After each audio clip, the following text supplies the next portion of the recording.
All right, now here's the thing.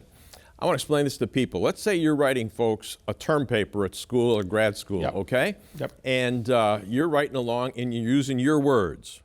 And then you say, you know what, I think there's a real good section from the Encyclopedia Britannica, and I'm going to stick it right in here.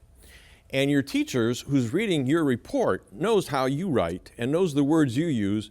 And boy, I'll tell you what, that little quote from the Encyclopedia Britannica sure sounds a lot different than you. It Yep. stands right out. Okay, when you come to the Greek Bible, most of us have English Bibles. Some of you, you'll find there's a little paragraph that's separated, and that they'll say this is a hymn, or this is a specific statement.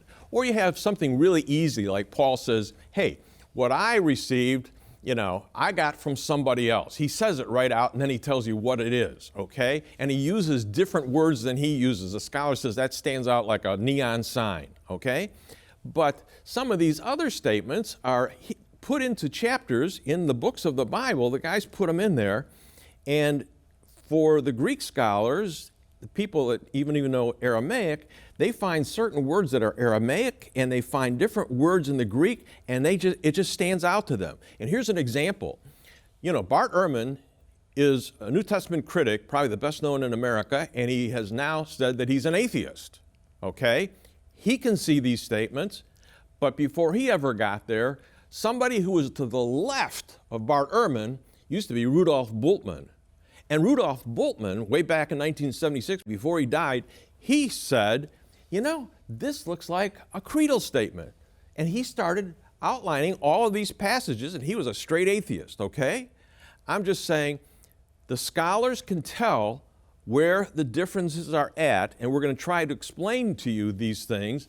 And then I'm going to ask Gary, as we go through these things, we say they're pre-Pauline. That means if Paul saw the risen Jesus, as most scholars believe, 2 years after he was crucified, you've got 24 months there.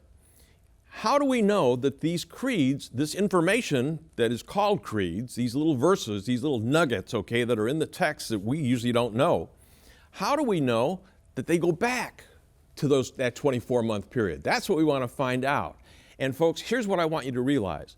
These little creedal statements are accepted by virtually all of the scholars that are critical scholars. We're talking about atheists, skeptics, agnostics, whatever, Christians, the whole thing.